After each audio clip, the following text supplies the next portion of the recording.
It's amazing how 60 seconds can be such a long time, you know. Oh, it's 4 o'clock. So, okay. Good afternoon. Good evening, everybody. So first of all, I'd like to say hello to everybody who's in the audience here today. Thank you very much for being here. Thank you for joining us, for those of you that were able to join us here in person. And then hello, YouTube. Thank you to those of you who can join us via YouTube. We definitely appreciate you being here. So you are here for the Wisconsin Center for Wildlife's Spring Seminar Series, CNR Spring Seminar Series titled The Science and Culture of Black Bears, Human Perspectives on a Large Carnivore. And today we have our very own Wildlife Associate Professor, Cady Sartini, presenting. But before I get to our speaker, I'd like to go through a couple of announcements really quick. First, I'd like to remind you to please save the date.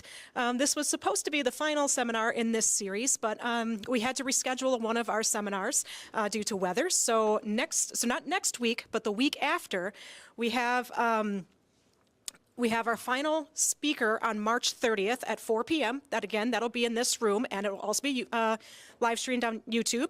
And that's with Wabishka Binisque, which translates to White Thunderbird Woman, and she is a Ojibwe tribal member and a carnivore biologist who will be speaking on the Ojibwe and bear relationship. So will be a very interesting and unique cultural perspective. So please join us for that.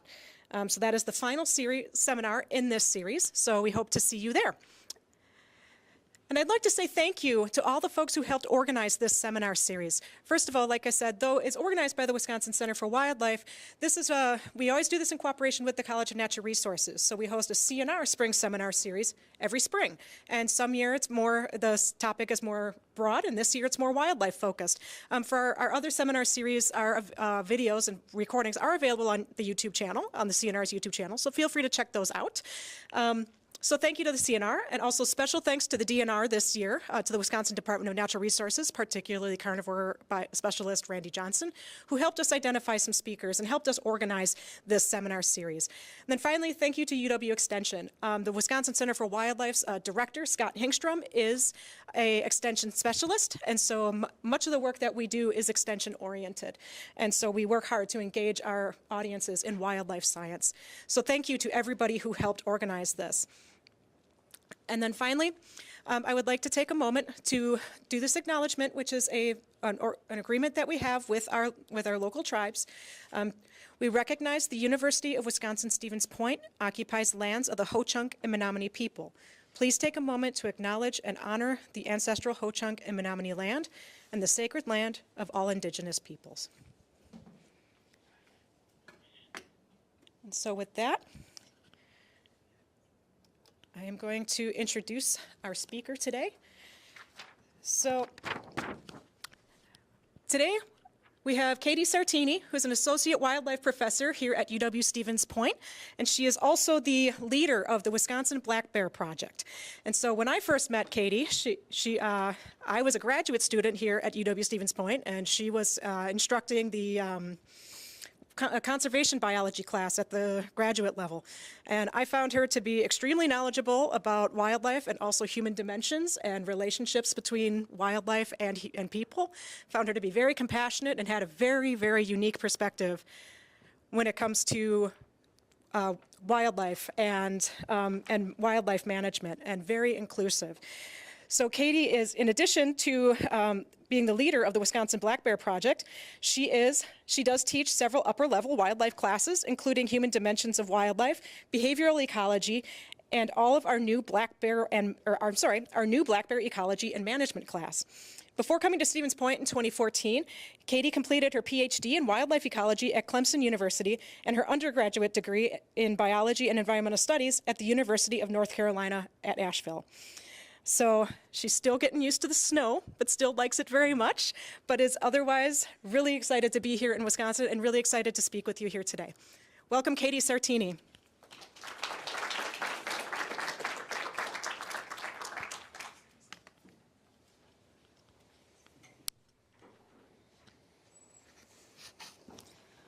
All right, thanks. Happy to be here, everyone. Jennifer, I love that you said that. Where did you just go and sit? Right here. Oh, you're right there. Okay. I love that you said that I'm still getting used to the snow. I feel like I'm more of a Wisconsinite now than I felt before. I can say I no longer wake up and see the snow and I'm excited.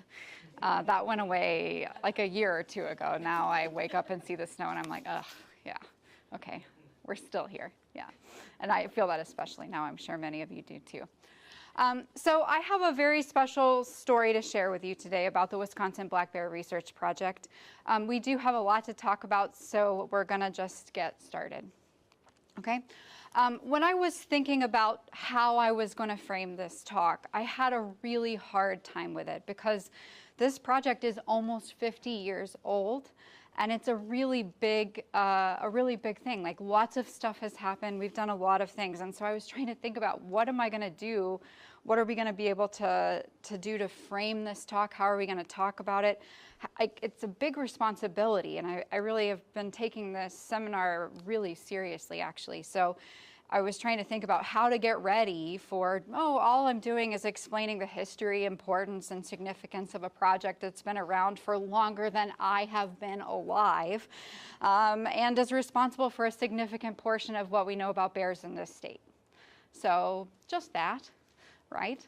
So as I was thinking about how we would do that, I've got a Christmas thing going on up here because I was thinking what we would do is frame this in terms of the past, present, and then future, right, of this bear project. So the ghost of projects past.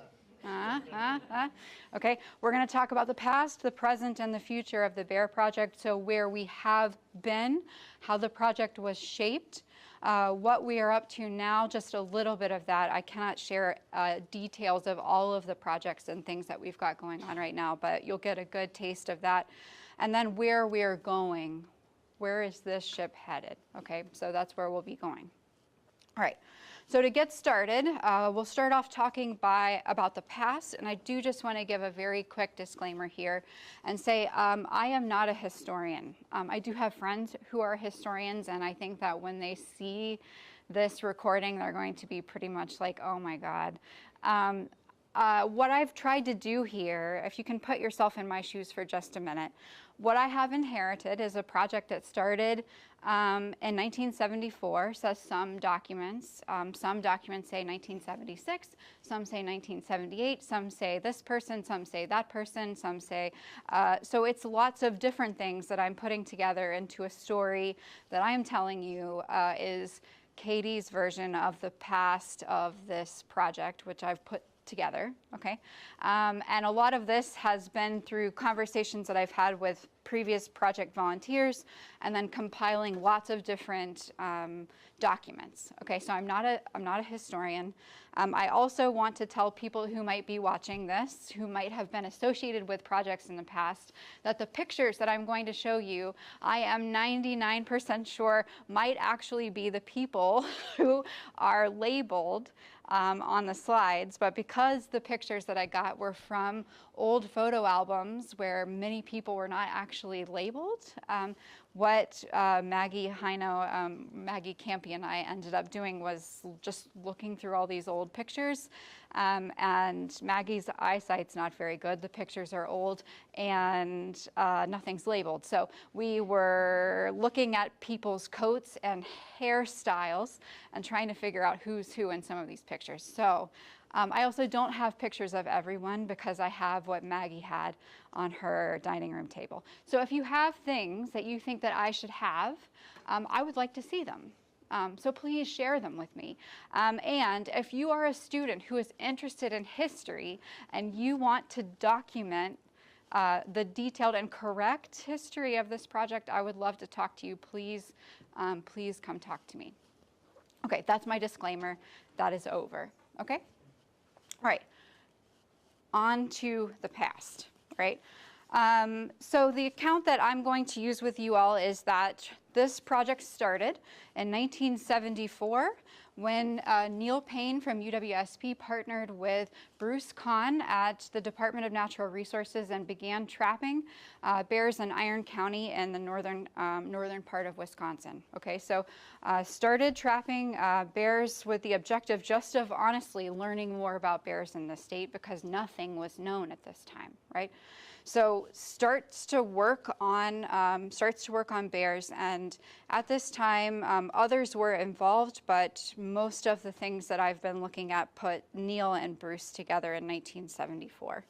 The first master's thesis that was published as associated with this project was a paper that was published about parasites by Albert Manville, and this was a student of Neil's, and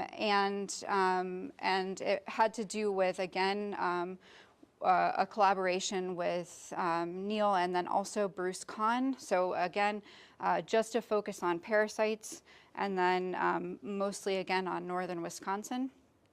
If it seems like I'm going a little fast, it's because I am.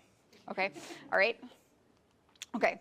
In 1978, this is when Ray Anderson starts the project, although I strongly suspect that Ray was around and involved before this. So he was involved likely, but in most of the stories and when you read about when Ray started the project, it says 1978. I'm not sure where that year actually comes from. But what I want you to know about Ray Anderson is when we talk about the past of the Bear Project, it is most closely associated with Ray, right? Ray is the driving force of the Bear Project and is like the coalescing figure, the person that brings everything together and really moves all of this work forward. Okay, so Ray starts the project in 1978. And then the next master's thesis that comes out of the project then follows shortly thereafter. This is a project by Ned Norton. And actually, this is an interesting one because Ned was actually, had been working for DNR back with Bruce Kahn, and then got his master's here, doing some of that food habits work that was similar to a work that had been conducted earlier, and was able to show some pretty cool things, I think, related to growth that had to do with a lot of that trapping data that had been going on in Iron County. So what you're looking at here is just an indication of different weights of those bears that were repeatedly trapped over the courses of single seasons. So with all of that trapping data, what they were able to do is, with the recaptures, they were able to show how the weights of individual bears in different age classes change over the course of a season, which again is stuff that just hadn't really been done before. It had been done in other places, but it hadn't been done very frequently either, right? So if you're thinking about what we're really looking at here, this stuff, the stuff that you read about on a Wikipedia page now, is stuff that was done by these people at this time. The idea that bears' weights change over the seasons, and they change based on different factors and different age classes. This is where this work comes from. Ray's first grad student that he was responsible for, being the major professor for, is Jack Massapust. And the Massapust master's thesis is actually one of my favorites. This one was from 1984. And I like this one because there's so much rolled into it. It's homing tendencies, response to being chased by hunting dogs, it's reproductive biology, denning behavior, home ranges, diel movements, and habitat use in northern Wisconsin, right? So just that, just that. I really like this thesis though for a couple of reasons. One, this is one of a minority, not the only one, but one of a minority of the master's theses that were produced on the project that resulted in a peer-reviewed publication. So this is a publication about the homing tendencies of translocated nuisance black bears in northern Wisconsin. And I like this as well because this is not just about life history of bears, but this is also about bear management, okay? So it's not just how bears grow through a season, but it is how our management actions impact those animals and how we might need to change the decisions that we make based on those things. So basically, Massapust found that 7 of 10 relocated nuisance females and 5 of 7 relocated males returned to their original home range, and 3 of those bears returned to the exact nuisance site. Okay, based on this work, we increase the distances that we now move those bears, and we move them 50 miles a minimum. But he also found that some of those responses change based on age and sex class. In addition, Masterpost also did some important work having to do with experimental chases of black bears by hunting dogs, which I also think is fascinating work, and also work that I think would be very, just frankly, difficult to do today. So what he was able to show with this is basically that of these experimental chases, so he had 5 dogs and was able to do 5 experimental chases with them. He was able to show that the average chase of a bear by a hunting hound is 7 miles, and the average chase lasts 2 hours long. And so what this basically lets us understand as scientists and as managers is what hound hunting looks like in terms of impact on animals, and also what hound hunting might look like in terms of what kind of public-private land matrix might work well for hound hunting, and what types of public-private land matrix might not work well for hunting. And this has been one of the main reasons why we do not use hound hunting in the lower part of the state, where there is just more private land, and you don't have good places where there's 7 miles for animals to run.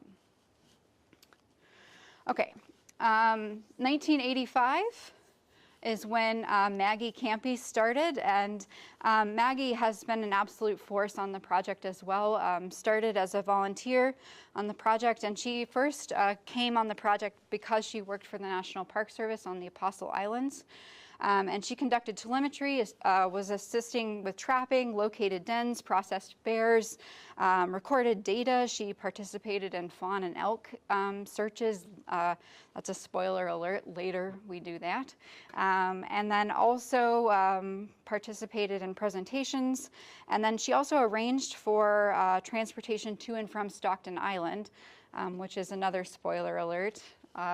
Later, there are master's students that produce data that have to do with bears on Stockton Island and compare those bears to mainland bears. Okay, so Maggie is a really important force historically, and is still, I think, a really important source of information today.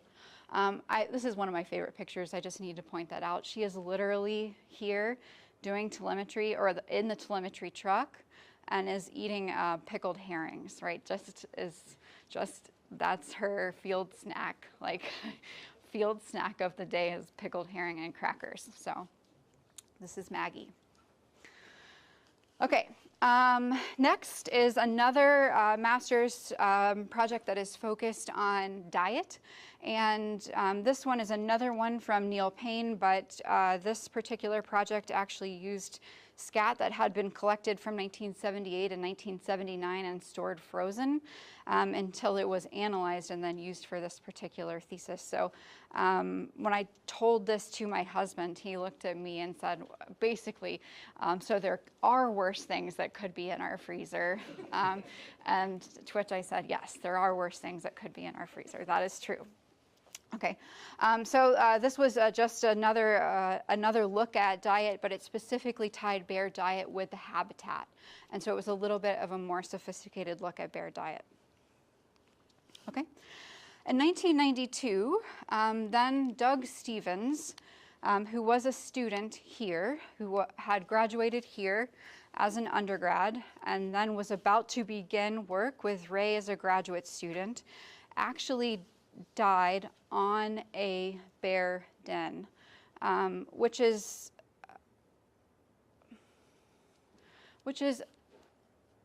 really hard for me to think about, I think, because when I think about something like this, I think when we see students, we see potential, right?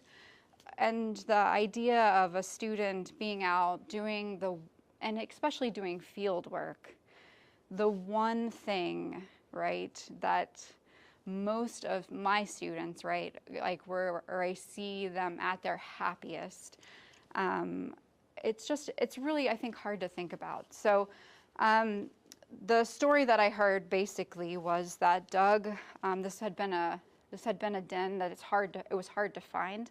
So when we're looking for dens, just to be clear, when you're looking for a bear den, all you see is snow. And you're looking for a hole that might be this big, maybe where air is coming out, but you're looking at snow, and it's hard to tell on the landscape what kind of a thing you might be looking for, right? So searching and searching and searching for this den, and then he basically realized he was standing on top of it. Like, I'm on top of it.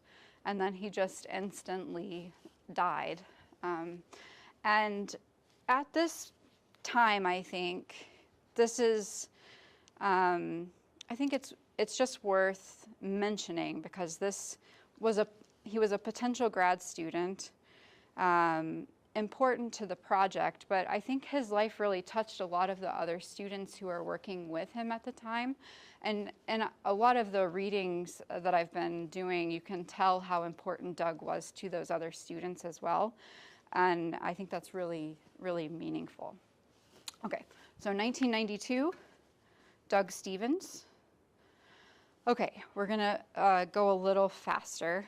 All right, in 1994, we have Greg Kessler, who did a study looking at bear reproductive biology, denning biology, habitat use, and movements in northern Wisconsin. So basic life history characteristics of bears in north central Wisconsin. And then Scott Storlid did about the same thing, but with a different focus, and looked at spring and summer habitat use and food habits specifically. So another food habit study. In a different study area this time. So those other diet studies had been done primarily in Iron County, and so this one looked more at north central Wisconsin, and then focused in a little bit differently on habitat use, and compared those diets to habitat use. And also, Scott Storlid looked at fawn mortalities as associated with bear diets as well. So that's why there's this picture of this fawn here. Which is obviously not a picture of Scott, right? So that's why there's a close association with our project, and later when I show you a list of our funders, there's a whole slew of different white-tailed deer associations that are also associated with our project through a project like this, okay? Also, when we were going through photos, Maggie told me that Scott also was scared of bears. Before he started this project, which I also think is interesting. Okay. All right. In 1996, then we have David Traube, who did black bear population dynamics, home range and habitat use on an island in Lake Superior. So this is the first report of bear biology on the Apostle Islands. So previous to this, they had started trapping bears on the Apostle Islands, and Maggie was really instrumental in helping that to happen, right? Getting everybody out to Stockton Island, trapping these bears.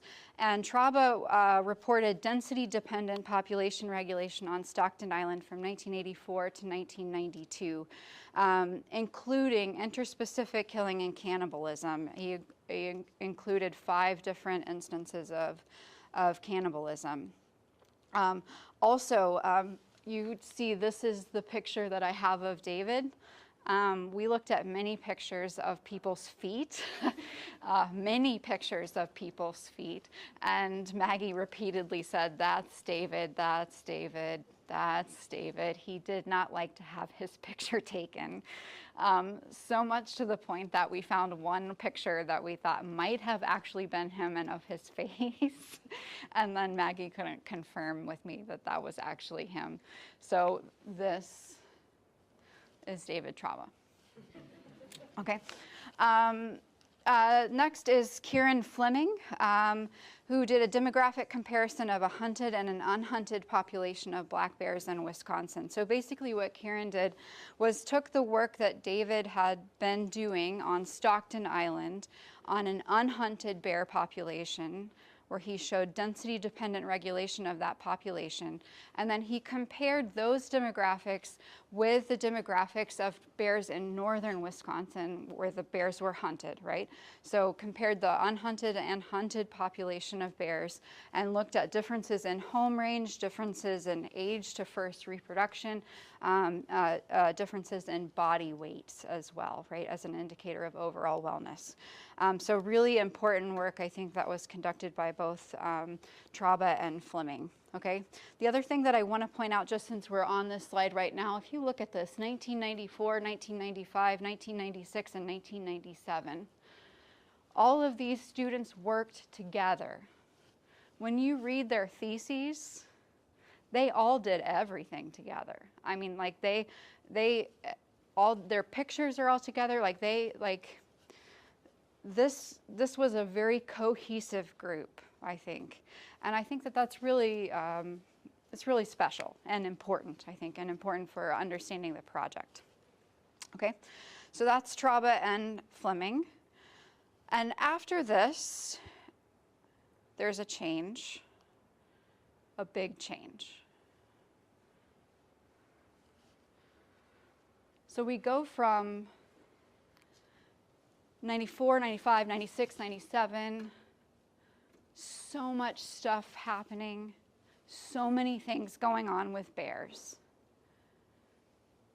Students all over the place, new things being found out all over the place, collared animals all over the place. And then Ray dies in 2000. At this point, the project had been so closely associated with Ray that without him, there's not a Ray. You know what I mean? Like there's not a person there to pick it up. So in 2000, it's just kind of like a halt. And this, I think, is a really unfortunate thing, because these papers, especially these last two, right? Like these students, I think, were designed, like these master's theses were designed to give these students degrees, but the idea was for this data to come together and be a manuscript, an important one, right? And at this point, it's hard for that to happen anymore. Does that make sense? Right? So in 2000, Ray dies and we halt. Okay? Until Christine shows up. Right?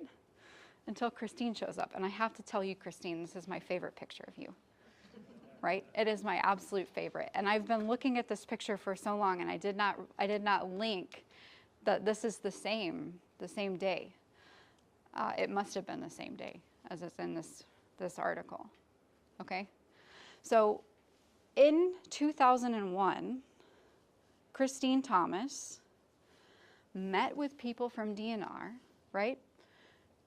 And basically, the question is, we have all these radio-collared animals, but we don't have a PI anymore.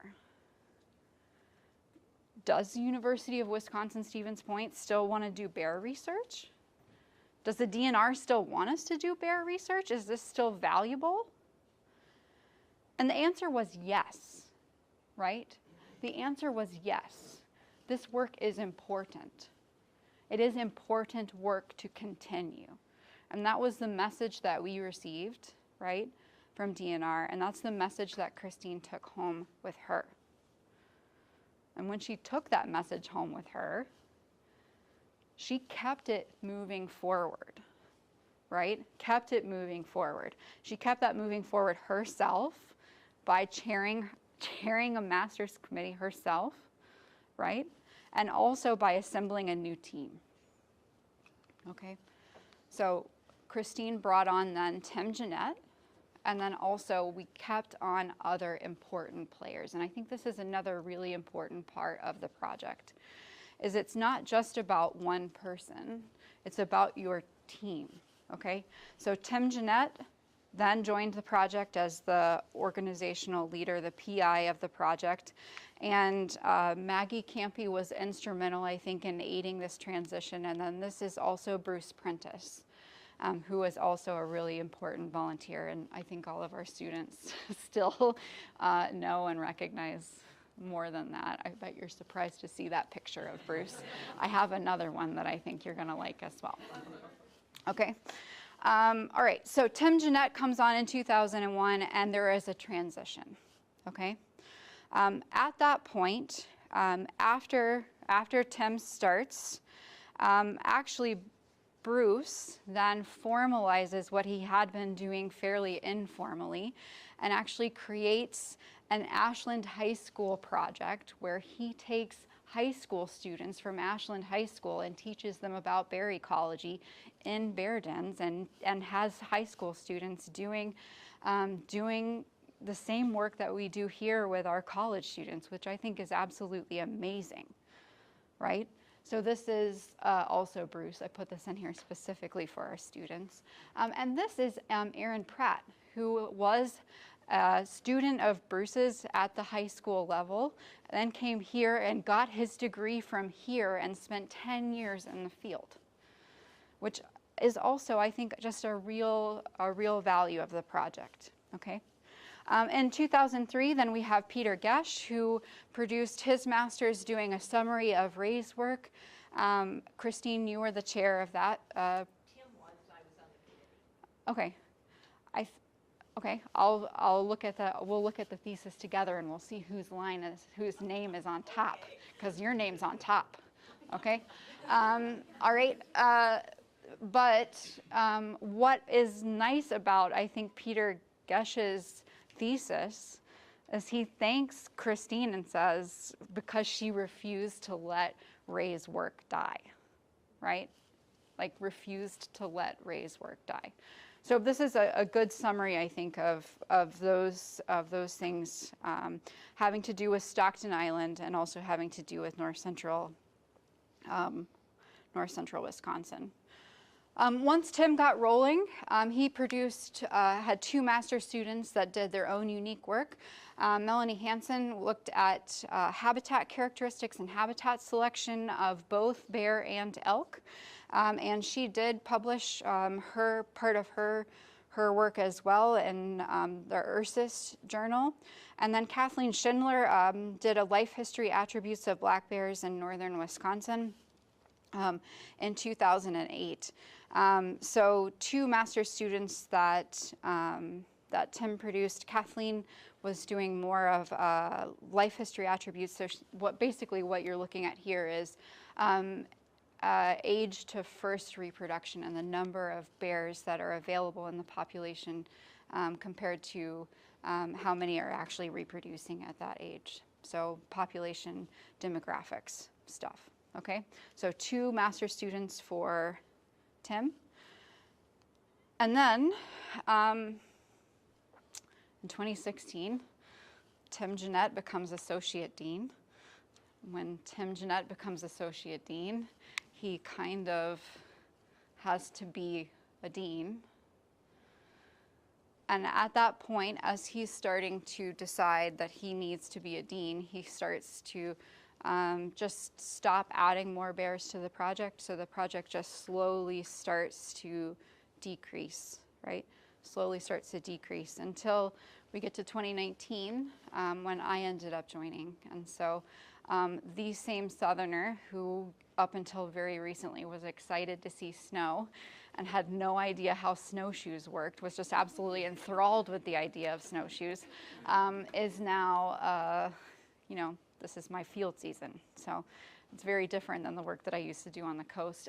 And bears are very different, by the way, than the coyotes, raccoons, and squirrels that I used to work with. Okay.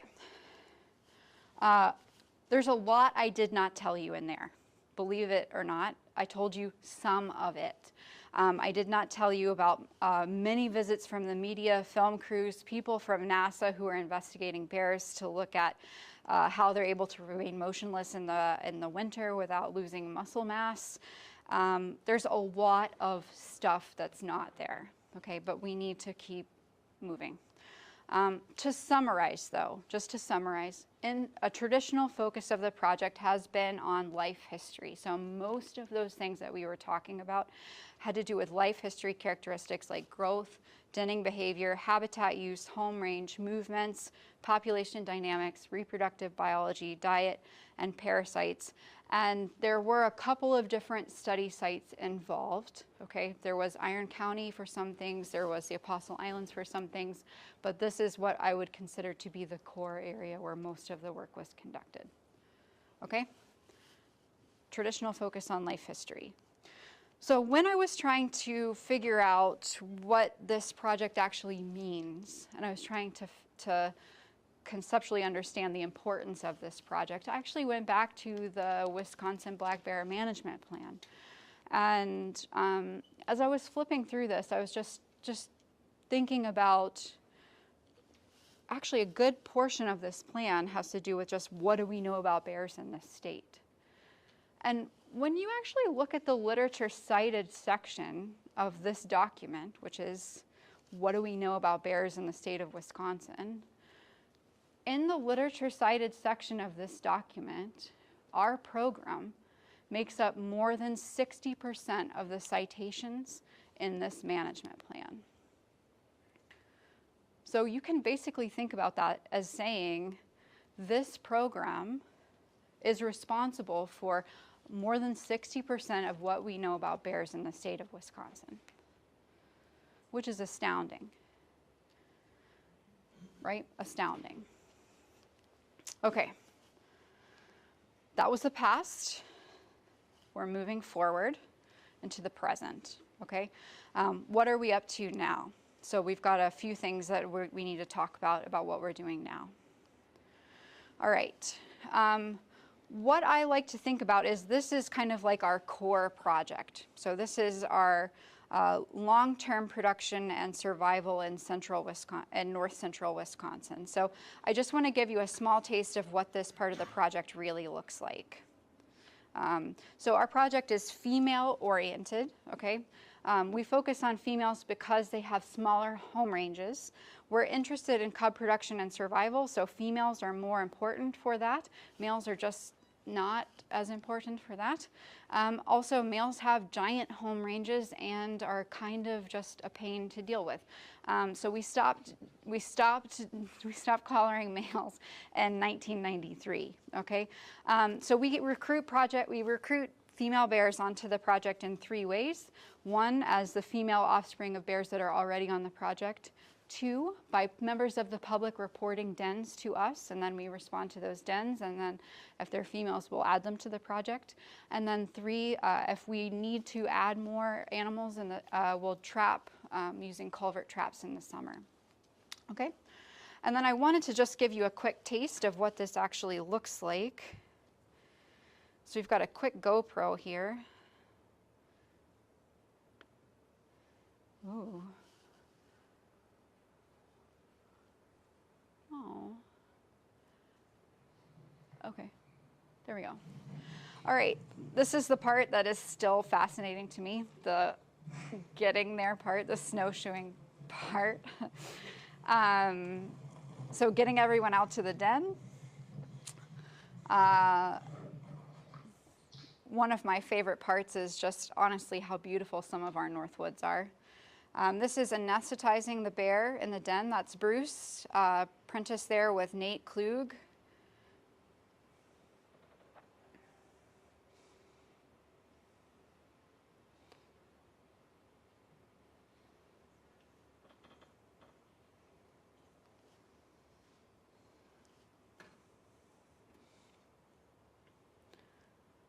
So he's reading the time that the injection was given. Here, getting her out now that she's been anesthetized, which I have to say is more challenging than it seems like it would be, all right? She's completely immobilized, and she got herself in there, but you have to get her out.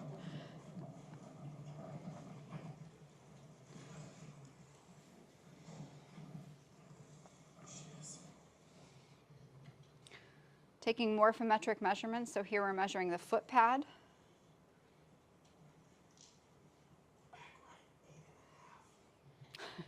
Back right, 8.5.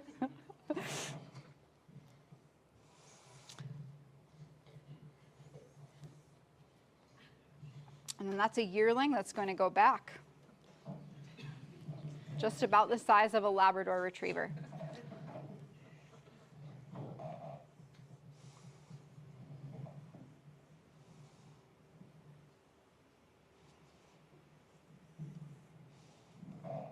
All right. Just a little taste. I just wanted to get you to really get a feel for what that actually means, because we just talked a lot about all this field work, and it's good, I think, to actually get to see what it actually looks like. Okay, so our focus then for our core, the core part of our work is long-term cub production and survival. Long-term cub production and survival is incredibly important, and it's a huge, I think, one of the most valuable parts of our project, because we do have such a long-term data set, one of the longest term data sets in the country now, because this work has been going on for so long, right? So one of the challenges that we have is we need for this work to be able to continue, but we want to make sure that we have other ways that we can support the work, but not necessarily have students only working on this one thing. One of the challenges I think that Ray had was all of his students were working on the same area, doing the same thing. So we had 4 master's students graduating 1, 2, 3, 4. And when you look at their papers, it's really hard to distinguish one paper from the other. And you have to look and say, well, what years are included in this one? What years are included in that one? It's hard for those things to be distinct. Okay, so we want this work to continue so that we can separate those things and come up with sub-objectives that are associated with that long-term project and use the data that those bears are providing us to the fullest potential, but we can do it in a meaningful way. And not just try to be like, how many things can we possibly do in this one area? Okay, so we want this work to be able to continue, but we want to make sure that we're not only doing this, because we need to make sure that that there are other things that can be done so that we can support students in other ways. Okay, so if we go back to this core project again, this is the core, but then there are lots of other things that we are doing now that are not necessarily directly related to this core. Okay, so there are other projects that we have done recently and are doing now. 2 of these projects are the influence of mast on harvest. So you saw Nate Klug, the master's student that was in that video. Nate Klug graduated with his master's on the influence of mast production on harvest framework and harvest framework on the black bear harvest, both here in Wisconsin and in other states across the United States. So he graduated with a master's on black bears, and that was a part of our project. Right now we have Jacob Bergstrand, who's working on a human dimensions project looking at the perception of agricultural producers of looking at black bear damage associated with the Wisconsin Damage Abatement and Claims Program. Okay, so another project that's associated with this project has nothing to do necessarily with the long-term production and survival core. We also have some projects going on right now, or proposed work that also involve working with bears. So we've got a TWS project that's looking at post-release rehabilitated yearlings, working with wild instincts and looking at movements of those bears. And then we've got proposed work. This is work I'd like to do in the future, looking at the movements of bears that are translocated through our ag damage program. Okay, so in some cases there are direct links with animals, or there could be direct links with animals with some of these different sub-projects. So in this case, some of the animals on one project might actually be overlapping animals with long-term production and survival with that core project. So sometimes animals might overlap in terms of our objectives, But if you're looking at these human dimensions related projects, or these projects down here that don't have anything to do necessarily with actually handling animals, how do these things relate to our core mission here? Okay, so we've got long-term production and survival, our core, and then we've got influence of mass on harvest. How do these relate? It is not the objectives, it is actually the humans. So here we've got Nate Klug. We also have Tommy Young and Lauren Welliver. Okay, so it's not the objectives. It is about the students, right? The students are here doing work on this, and while they are doing work on this, they are also working on that.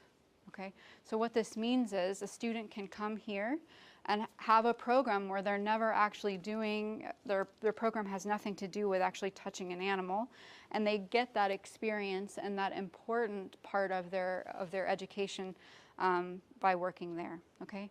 Incidentally, Tommy was also one of our first, not one of my first Boone and Crockett research fellows. Okay. Same thing for the producer perceptions of the damage program. This is Jacob, and then we've got other students that are working with Jacob. Okay.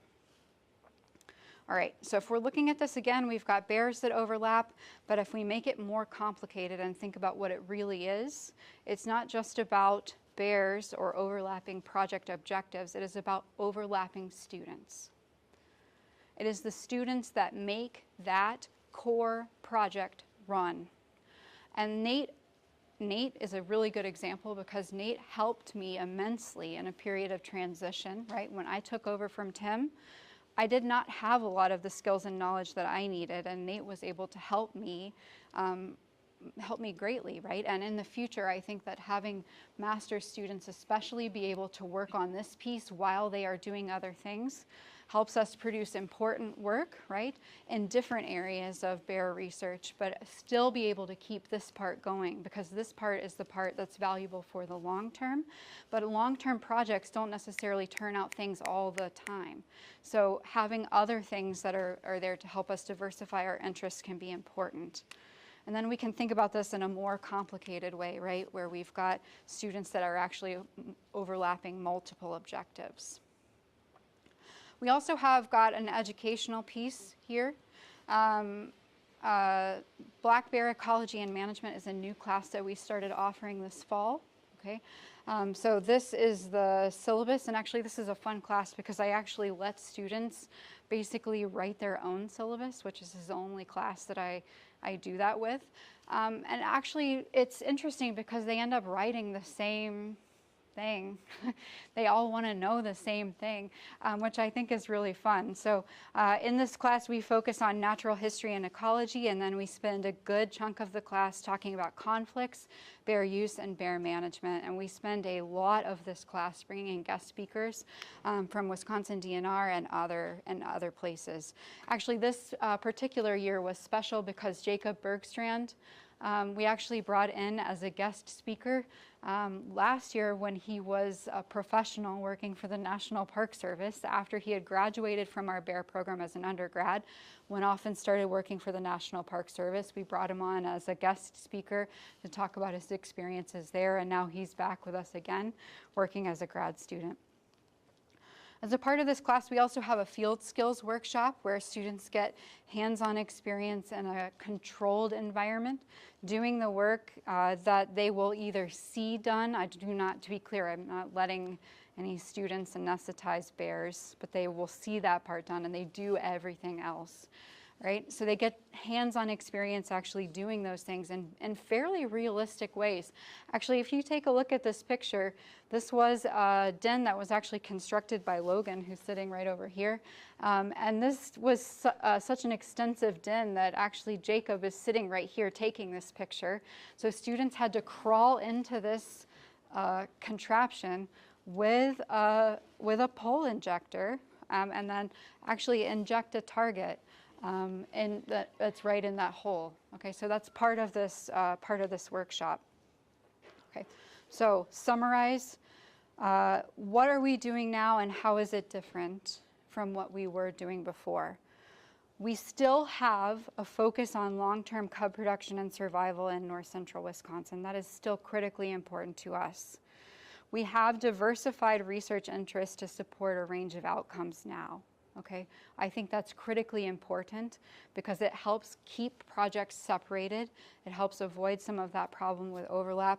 And it also helps us support the idea of bears as being more than just life history, right? We've got a lot more that we need to think about. And we also have seriously worked on development of an intentional educational program that focuses on more than just research. So lots of stuff that we're doing now. Okay, that's the present, the future. Okay, where are we going? When we started this, I introduced this project as the Wisconsin Black Bear Research Project. And this is the last time that I will use that name. This is the last time that I will use that name. Which I think is really exciting and important. So what I did not tell you when I took over after Tim Jeanette became Associate Dean is that when Tim Jeanette became Associate Dean, and in 2019 actually when he retired, Christine started working on endowing our project.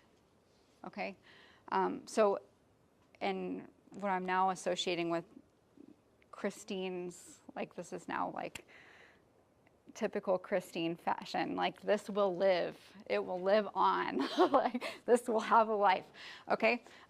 So back to Christine, right? Back to my favorite picture of Christine. What we have now is a $1 million endowment. Many of the details of which I have not been authorized to share with you, including our new name, which we are still working on. So I was hoping to be able to announce all of that to you, but I cannot yet. We will do that at a different time, and it will be a very good day. What I can share with you is that we have a $1 million endowment.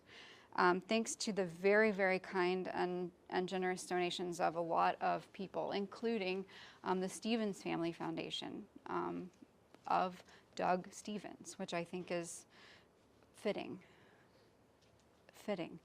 And Christine, and the fact that it's going to have her name on it just is special, okay?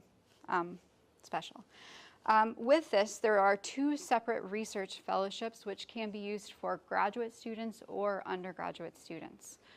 It's meant to be flexible, and this is important also because this allows for us to be able to leverage funds from other places and to be able to bring in partnerships in other ways. So I think that this is really important for us because the endowment allows us an annual operating budget that can allow us to maintain at a baseline level the core project at a baseline level.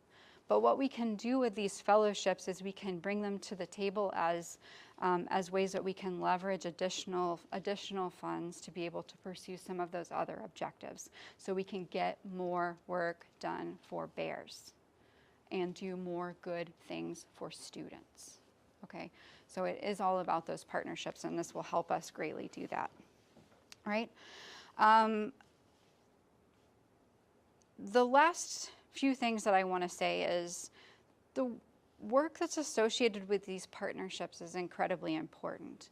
And at the last Bear Advisory Committee meeting, Carl Chattel, the president of the Bear Hunters Association, challenged me to come up with a complete list of funders for everyone that has provided money to the project in the past. So he basically said, if we provide a list of all the funders, the idea would be if you can see, oh, all these people have funded, why haven't you funded, is what he was saying.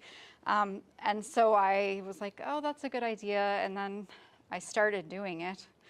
And it's a lot. This is 37 different organizations, and you'll see on here, there's a lot of chapters of organizations and things like that. And many of these people are actually, and groups are actually repeated over and over in different work. So like a lot of these funders have been funding over long periods of time, right? So this is not indicative of amounts of money. This is not indicative of importance. I'm using this as a way to say that people care about this work, right? People care about this work. And this is something that I think that we need to be able to continue. When I was working with Maggie, we were flipping through pictures, and she showed me this one, and I was like, what's that? And she's like, oh, that's the bear hunters. And I was like, that's the bear hunters? Right? And we used to bring people from the Bear Hunters Association out with us on dens. And I think that that's important, because the work that we're doing is not just about bears. It's about also the people who use bears, the people who value bears, the people who are impacted by bears. And I think that that's something that I want our students to know. And I also want for our stakeholders to know that too, right? If there are stakeholder groups out there that want to work with us and do a study with us, and they're not finding answers elsewhere, this is a place that we can work together, right? We can do some of that work together and partner together. Okay. If we're thinking about that 2019 to 2029 management plan, how many more citations are going to be from Stevens Point in the next one? How many of our students are going to be writing it or writing similar plans for other states? That's what I'm excited to see. This is the future of this program. This is the future of this program. The last thing I want to leave you with is just a book recommendation. This book was written by Jeff Wilson, and I just want you all to see it because he details a lot of stuff that actually happens with bears and people from our project. So many of the chapters on this book are pretty fun and interesting, I guess we'll say, accounts of stuff that I did not share with you today, but it's here in this book. Okay, and I have exactly 3 minutes. 3 minutes that I have for questions, but I did 58 slides. We did it.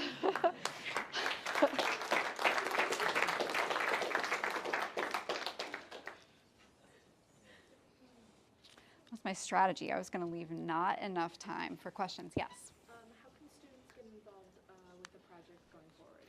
Okay, how can students get involved with the project moving forward? Good question. One way that I like to have students get involved is actually by taking that class, right? So the Black Bear class is meant to specifically bring students into the project, and I save spots in that class specifically for younger students. So it's open enrollment up to a point, right?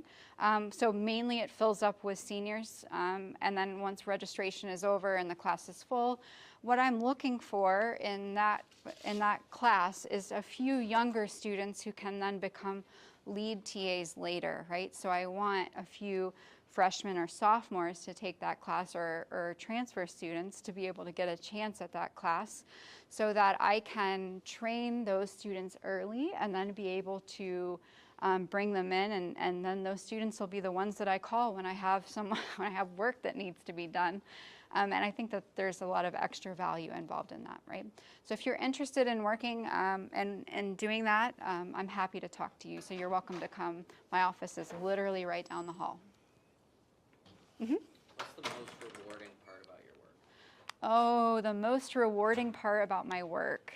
100% the most rewarding part about my work are the smiles on people's faces that last an entire week after we get back from Denning. It is the feeling that I have when we're driving home. It is not about the bears for me. It's not about me at all. Actually, it's about the people around me. Like that is, I've done a lot of field work and worked in a lot of places, and nothing can touch this for me. Yeah.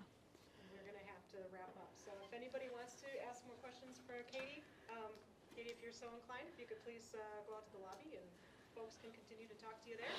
And I will wrap things up in here. So inclined. I can do that. Thank you, Cady. Thanks, guys.